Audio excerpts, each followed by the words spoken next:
مفتی فضل ہمدرد صاحب نے قرآن مخالف ایک ایسی پوسٹ لگائی رمضان سے متعلق۔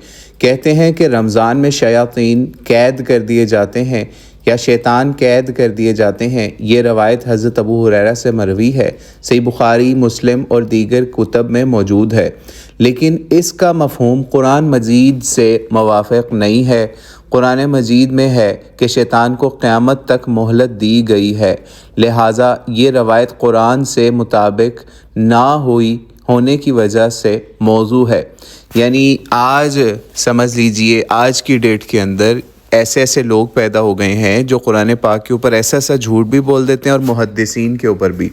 آپ یہ سوچئے، ایک اصول ذہن میں رکھیے کہ جب بھی کوئی بندہ آج کے زمانے میں وہ بات کرے جو پچھلے 1000 سال میں کسی نے بھی نہ کی ہو، یا کسی ایسے محدث نے نہیں کی ہو، یا کسی ایسے مفسر نے نہ کی ہو، یعنی کوئی ایسی تفسیر آپ کو نہیں ملے گی، کوئی ایسا محدث نہیں ملے گا کہ جس نے یہ والا اعتراض جو ہے اس روایت کے اوپر اٹھایا ہو۔ یعنی امام بخاری ہو، مسلم ہو یا دیگر محدثین ہو، وہ سارے اس کے اوپر متفق ہو رہے ہوں اس روایت کے اوپر کہ یہ قرآن سے نہیں ٹکراتی۔ لیکن آج ایک ایسا بندہ جو کہ سمجھ لیجئے شیعہ سنی اختلافات سے فائدہ اٹھا کے اپنی ویورشپ لیتا ہے، وہ بندہ آ جا کے کہہ دے کہ یہ جناب قرآن پاک سے مطابقت نہیں رکھتی، بلکہ یہ سمجھ لیجئے ایسی روایتیں آپ کو شیعوں کے ہاں بھی مل جائیں گی مفتی ہمدرد صاحب۔ تو اس لیے آپ اپنے دعوے کے اوپر دلیل پیش کریں، جذباتی باتیں نہ کریں۔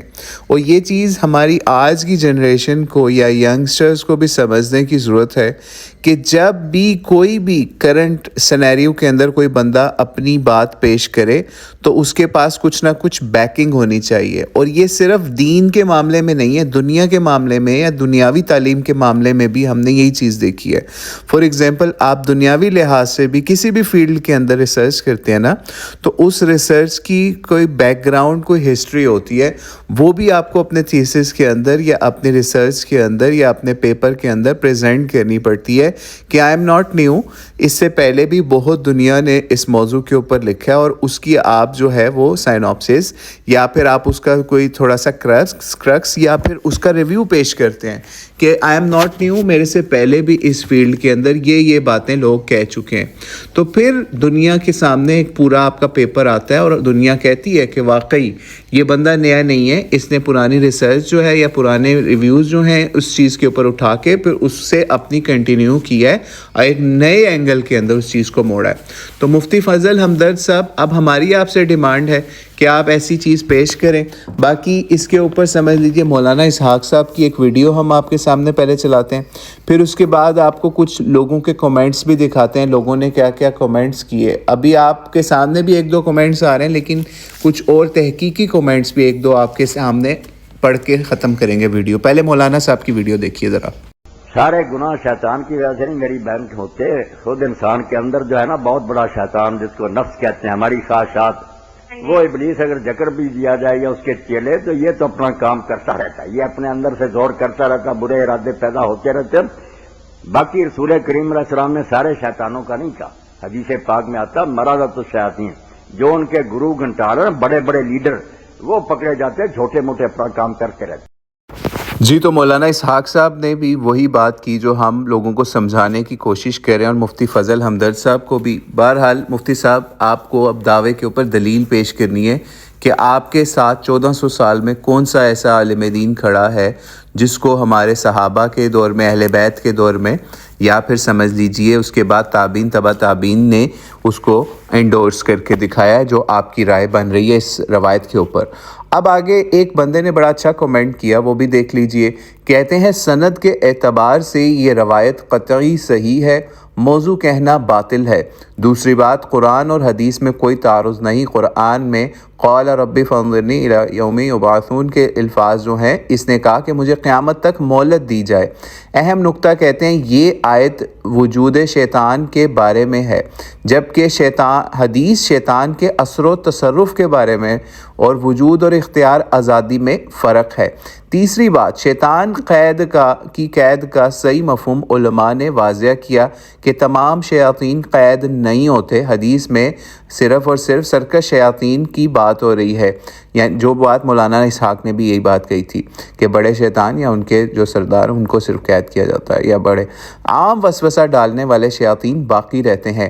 قید کا مطلب مکمل ختم ہونا نہیں، قید کا مطلب وسوسہ ڈالنے کی طاقت میں کمی کر دی جاتی ہے اور بہکانے پر پابندی لگا دی جاتی ہے۔ امام نووی فرماتے ہیں کہ یہ قید حقیقی بھی ہو سکتی ہے اور مجازی بھی، یعنی شیطان کا اثر کم ہو جاتا ہے۔ چوتھی بات، پھر رمضان میں گناہ کیوں ہوتے ہیں؟ یہ سوال خود اس اعتراض کا رد ہے کہ علماء کہتے ہیں نفس امارہ باقی رہتا ہے، انسان کی عادتیں باقی رہتی ہیں۔ یہ وہی بات ہے جو مولانا نے بھی نفس کے بارے میں بیان کی تھی، اور قرآن پاک کے اندر بھی یہ نفس امارہ کی بات مل جاتی ہے ہمیں، ٹھیک ہے۔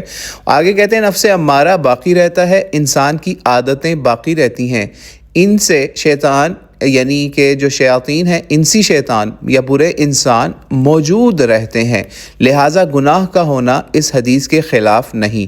پانچویں بات، اصول عقیدہ۔ اہل سنت کا اصول ہے قرآن اور حدیث صحیح جو ہوں گے وہ کبھی متعارض نہیں ہوں گے، یعنی ان میں تعارض نہیں ہوتا، تعارض فہم ہوتا ہے، نص میں نہیں ہوتا۔ لہٰذا صحیح بخاری اور مسلم کی روایت کو صرف ذاتی فہم کی بنیاد پر موضوع کہنا اتنی خطرناک بات ہے کہ نتیجہ دو ٹوک بات یہ کہنا کہ یہ حدیث موضوع ہے غلط اور علمی خیانت ہے۔